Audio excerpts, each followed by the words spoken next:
Bonjour à tous et merci d'avoir choisi notre logiciel. Pour pouvoir l'utiliser, il va falloir définir les fondations, les bases, donc les paramètres. Pour ceux qui ont choisi l'option paramétrer, une grosse partie de ce qui va suivre va déjà être fait. Rien ne vous empêche de vérifier, contrôler, éventuellement modifier ou ajouter des choses. Vous verrez, vous avez la main sur quasiment tout. Pour les autres, nous allons y aller pas à pas, puisque vous avez opté pour paramétrer vous-même. Commencez donc par lancer le logiciel et cliquez au milieu sur Paramètres. Un écran avec une multitude d'informations s'affiche. Nous allons les décortiquer. La toute première chose à vérifier est ici la validité de la licence. Est-ce que vous êtes bien en licence commerciale et quelle est votre date de validité de licence? Si vous n'êtes pas en licence commerciale, c'est que vous avez téléchargé le logiciel sans avoir acheté la licence. Vous êtes donc en licence de démonstration. Vous allez effectivement pouvoir voir les pages du logiciel et certaines de ses fonctionnalités, mais pas l'utiliser à fond. La seconde chose à vérifier est ici votre adresse de licence dans vos emailings. C'est l'adresse qui devra être impérativement paramétrée dans votre logiciel de mail, que ce soit Outlook ou n'importe quel autre. Il faudra que cette adresse-là soit paramétrée, sinon, pareil, vous serez bloqué. Ensuite, au niveau de l'utilisation, la toute première fois, ou la première fois que vous l'installez sur un nouvel ordinateur, je vous rappelle que dans la licence, vous avez le droit jusqu'à 2 ordinateurs par personne. Puisque nous partons du principe que vous pourriez avoir un PC fixe pour travailler à la maison et un portable qui vous permet d'emmener notre logiciel avec vous et de remplir beaucoup de choses directement chez votre client, donc de gagner du temps. En cliquant sur raccourci programme et raccourci archive, ça va permettre que ce logiciel mette des raccourcis sur vos bureaux respectifs. La durée des bulles de documentation, qui est chez moi à 0 de manière à ne pas polluer cette vidéo, peut aller à 1, 2, 3, 4, 5, etc., sachant que les chiffres représentent des secondes. Donc au départ, il est probable que vous mettiez 3 secondes pour que quand vous allez sur une zone, il y ait l'infobulle qui se précise. Et puis petit à petit, vous allez faire comme moi, vous allez vite revenir à 0 pour ne plus être pollué. Le nombre d'envois d'emailing, ici indiqué à 100, est en fait un nombre d'envois que vous autorisez votre boîte mail, le nombre de mails que vous autorisez votre boîte mail à envoyer en un seul jet. Exemple, quand on vous fait des emailings de présentation de ce logiciel, vous êtes 4500, 5000, 6000, etc. J'envoie pas 6000 mails d'un coup. J'envoie par couche de 100, de manière à ne pas tuer ma boîte mail. Et si j'utilise, et vous aussi, un Gmail, sachez que au-delà de 500 mails par 24 heures, la boîte mail est bloquée après. Donc ça veut dire que si vous faites un emailing à vos prospects, on va dire vers 17 heures, sachez que le lendemain, et que vous avez touché les 500 mails, sachez que le lendemain jusqu'à 17 heures, vous ne pourrez plus envoyer de mail par cette boîte-là. En dessous, on a le pourcentage des fenêtres qui est ici à 100. 100%, c'est la taille de base du logiciel. Si vous trouvez que c'est trop petit par rapport à votre écran, rien ne vous empêche de mettre 110 ou 120%. Parce que, contrairement à Windows, si j'agrandis ici en plein écran, vous allez constater que ça ne change rien, si ce n'est que les rectangles sont plus grands, plus longs, mais les lettres restent de la même taille.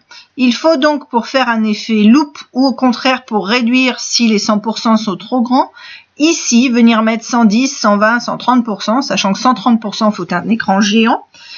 Et ensuite, faire sauvegarder les paramètres, fermer la boîte des paramètres, fermer le logiciel et relancer le logiciel. Et là, vous allez avoir l'effet demandé. Pour ceux qui travaillent sur la tablette Surface, l'écran accepté pour la tablette Surface est de 94% si vous voulez avoir tout l'écran au complet sur votre ordinateur. Si je continue un petit peu à droite, document Word, oui, non. Nous avons développé depuis la fin de l'année dernière la possibilité de générer des documents Word quels qu'ils soient, c'est-à-dire des documents d'estimation, c'était ça à la base, et maintenant on est arrivé sur tout type de documents, de courrier, tout ce que vous pouvez vouloir avoir, c'est possible. Ça va du mandat jusqu'à n'importe quoi, ça va sur tout.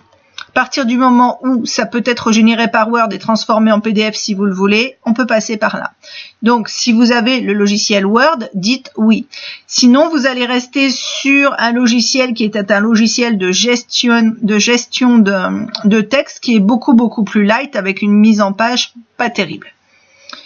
Le mode d'utilisation des emails, on en parlait là. Si vous avez Outlook, vous cliquez donc sur Outlook. Si vous êtes avec un autre logiciel que Outlook, vous allez donc devoir cliquer ici et faire tout votre paramétrage du compte là.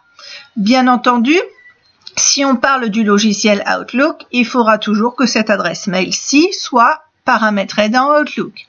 Ici, vous allez donc, si vous utilisez email direct, cliquez sur le paramétrage du compte et mettre vos ports d'entrée, vos ports de sortie, le SMTP, etc., etc. On va continuer sur les boutons poussoirs. Ici, depuis très peu, c'est-à-dire depuis mi-avril, vous pouvez gérer des agendas autres que Outlook. Par exemple, j'ai tous mes agendas sur Google. Je suis allée sur mon compte Google, j'ai recopié mon URL de mon agenda et je suis venue le coller ici. Ça veut dire que tout à l'heure, quand je vais lui demander de venir voir mon agenda pour me mettre des rendez-vous, je vais donc cliquer sur, et on verra, il y a une fonction agenda. Automatiquement, il m'emmènera sur mon agenda Google. Ici, vous verrez que nous pouvons aussi traiter dans ce logiciel les différents partenaires. Moi, par défaut, le plus courant, les actions les plus courantes que j'enregistre sont en direction des notaires. Parce que, en fait, je me rends compte que pour un dossier, c'est quasiment 2 fois par jour que je vais envoyer des mails ou demander des informations au téléphone au notaire. Donc, je vais dire au système, je voudrais que par défaut, tu m'ouvres la fenêtre des notaires plutôt que la fenêtre des autres agences ou autres commerciaux ou des autres partenaires. Moi, dans les autres partenaires, j'ai mis tout ce qui est courtier ou tout ce qui est artisan avec qui j'ai eu de bons contacts ou de très bons retours de la part de mes propriétaires. Donc, je les ai bien sûr enregistrés. Nous allons voir maintenant ces 4 rectangles. Nous vous avons mis dans les fonctions centrales en dessous des actions des boutons qui vont vous permettre par des raccourcis d'arriver directement soit sur des logiciels, soit sur des sites. Voyons le premier, le traçage de plan. Par défaut, nous vous avons mis un lien vers un site qui permet de tracer des plans de manière très simple. Il est ici. Si par contre vous aviez un logiciel qui vous permette de tracer des plans ou si vous avez téléchargé celui-ci en dur sur votre ordinateur, au lieu de mettre là l'URL, la copie de l'URL qui vous va, vous pouvez recopier, comme je l'ai fait pour mon logiciel de scanner, le lien direct vers votre logiciel. Pour ça, vous vous positionnez sur le raccourci de votre logiciel, vous faites un clic droit de la souris pour faire apparaître le mot propriété. Vous venez ensuite chercher la cible, vous faites un copier, vous venez ensuite sur le logiciel faire un coller et vous retirez impérativement les guillemets qu'il y a au début et à la fin.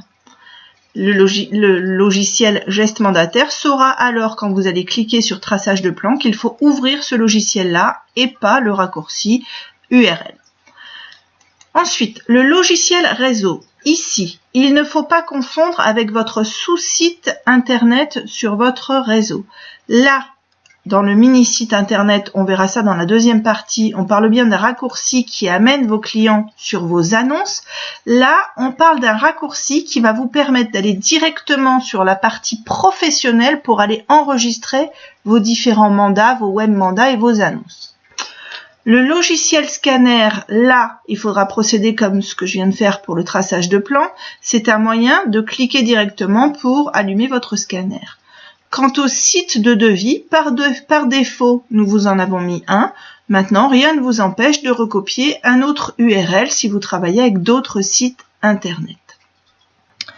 Et on va en terminer maintenant par la création des répertoires. Ah, j'ai oublié de vous parler des boutons ou de la liste.